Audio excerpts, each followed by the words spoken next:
नमस्ते प्यारे बच्चों, स्वागत है आपका रामरूप शर्मा चैनल पर। मैं हूं रामरूप शर्मा और इस वीडियो को बच्चे आप बहुत अच्छे तरीके से जान लें।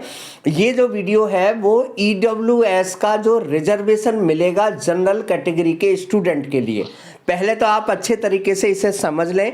मैं आपको इसकी वेबसाइट भी दूंगा अपनी लिंक में, ठीक है ना, तो वहां पर भी चेक कर लें। यानी कि 2019 में ये लॉ बना था और ये लॉ बहुत बहुत बहुत बहुत ज़्यादा बेनिफिशियल है बच्चों के लिए। लेकिन आप दूसरी तरफ भी समझ लें कि अगर आपने इसका पूरा फंडा नहीं समझा, अगर आपने इसको पूरा फॉलो नहीं किया, अगर आपने इसकी हर बात को अच्छे तरीके से नहीं समझा, नहीं जाना, या कोई अपडेशन कम रह गया, तो ये सर्टिफिकेट आपके काम नहीं आएगा। और अगर ये सर्टिफिकेट आपके काम नहीं आएगा तो आपको बहुत पछतावा हो सकता है और एक बच्चे की अपॉर्चुनिटी कम हो सकती है।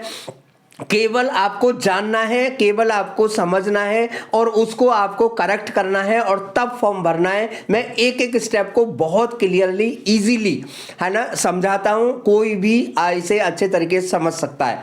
आपके पास सर्टिफिकेट है तो भी हो सकता है कि वो आपका सर्टिफिकेट काम ना आए, तो या किस तरीके से काम आएगा, क्या क्या आपको छोटे छोटे से स्टेप करने हैं। अगर आपके पास सर्टिफिकेट है तो छोटा सा काम बचा है और वो क्या काम बचा है इसे आप अच्छे तरीके से जान लें। सबसे पहले आप देखें कि जनरल EWS कैटेगरी में हर किसी कोर्स के लिए 10% सीट रिजर्व है और हमें थैंकफुल होना चाहिए जिसने भी ये बनाया है, बहुत ही जबरदस्त। यानी कि अगर मैं ये कहूं कि सही मायने में रिजर्वेशन है तो इसे रिजर्वेशन कहते हैं बच्चों। तो देखें जरा ध्यान से, यानी कि टाइटल है मेरा JEE general EWS reservation JEE main 2022 के लिए। बच्चों क्योंकि ये फंडा बहुत उलझा हुआ है इसलिए मैं केवल और केवल अभी सेशन 1 के लिए ये बातें बता रहा हूं। सेशन 2 के लिए मैं अलग से बताऊंगा ये बातें। यानी कि सेशन 1 का अर्थ है कि आपका जो पेपर है वो 16 अप्रैल से 21 अप्रैल के बीच में होता है। तो सबसे पहले तो आप यहां पर अपना कंफ्यूजन हटा दें कि ये पेपर अप्रैल में है तो इसका मतलब है ये जो सेशन है ये 22 और 23 का चला गया। बच्चे जो डेट मानी जाती है वो रजिस्ट्रेशन की मानी जाती है। पेपर कब होगा, आपका सिलेक्शन कब होगा, आपका कॉलेज कब मिलेगा, इट डजंट मैटर, ठीक है। तो यहां पर आप पूरी तरीके से क्लियर हो जाए। अगर मतलब सेशन 1 का मतलब है कि 1 मार्च 2022 से 31 मार्च 2023 तक के लिए। तो मैं यहां पर लिख देता हूं, यहां पर मैंने लिखा हुआ दूसरी बात पर आ जाए बच्चे।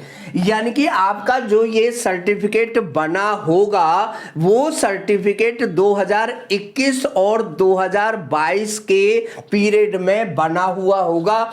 यानी कि 1/4/2021 से लेकर 31/3/2022 के पीरियड में आपका ये सर्टिफिकेट बना हुआ होना चाहिए। लेकिन जब आपका सर्टिफिकेट बना होगा तो जो आपने इनकम रखा होगा, इसमें जो बहुत बड़ा पॉइंट है वो इनकम आपकी 2020 और 2021 की देखी गई होगी जो 8 लाख से कम होनी चाहिए। तो इस बात में कंफ्यूज मत हो जाना बच्चों। यहां पर मैंने 20 और 21 लिखा है, ये फाइनेंशियल ईयर है, यानी कि जब आपकी इनकम चेक हुई होगी, ठीक है ना। आपका जो सर्टिफिकेट इशू होना चाहिए वो इस फाइनेंशियल ईयर में सर्टिफिकेट इशू होना चाहिए। जिन बच्चों की ये चीजें क्लियर हैं, यानी कि ये क्लियर है, एक्चुअली ये तो क्लियर है ही क्योंकि रजिस्ट्रेशन 31 मार्च 5 बजे तक होगा। ये क्लियर हो गया होगा कि जब हमारा सर्टिफिकेट देखा था तो हमारा जो पैन से इनकम लिया हुआ होगा या बैंक की स्टेटमेंट से जो इनकम लिया हुआ होगा वो 2020 और 2021 के फाइनेंशियल ईयर का लिया होगा। और जो हमें सर्टिफिकेट इशू हुआ होगा वो सर्टिफिकेट हमारा 1 अप्रैल 2021 से 31 मार्च 2022 के बीच में होगा। अब यहां पर इस साल से एक फंडा और लगा दिया है बच्चों, डरें बिल्कुल नहीं उससे।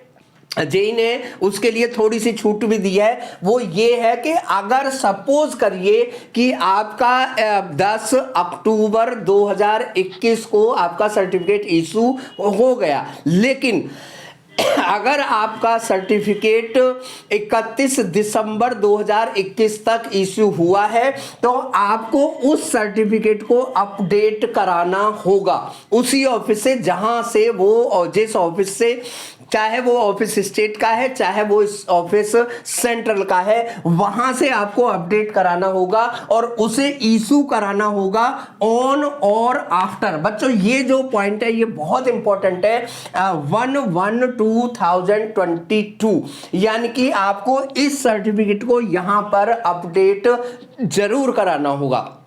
अब प्रॉब्लम ये आ गई कि ये जो सर्टिफिकेट है इसे अपडेट कराने में या बनवाने में बहुत दिक्कतें आती हैं, बहुत टाइम लगता है। तो जेईई मेन ने एक सहूलियत दी है कि आपका जब फॉर्म भरा जाएगा तो उस फॉर्म में एक डिक्लेरेशन फॉर्म है, उस डिक्लेरेशन फॉर्म को आप निकाल कर उसे भर सकते हैं और भरकर जो है आप उसे सबमिट कर सकते हैं। लेकिन आपको ये ध्यान रखना होगा कि उसे तुरंत ही अपडेट करा लें, क्योंकि जब भी आपका काउंसलिंग होगा, जब भी आपको सीट अलॉट होगी, जब भी जेईई मेन के थ्रू जहां भी सीट अलॉट होती है, चाहे एनआईटी है, चाहे एनटीएससी है, एनएसयूटी है, चाहे वो डीटीयू है या कोई भी कॉलेज है, तो वहां पर आपको शो करना होगा। अगर शो नहीं किया तो ईडब्ल्यूएस सर्टिफिकेट काम नहीं आएगा। मुझे पूरी उम्मीद है कि आपको ये सारा डाटा अच्छे तरीके से समझ आया होगा। वीडियो को बच्चों ज्यादा से ज्यादा शेयर कर देना, चैनल को सब्सक्राइब नहीं किया है तो जरूर कर देना।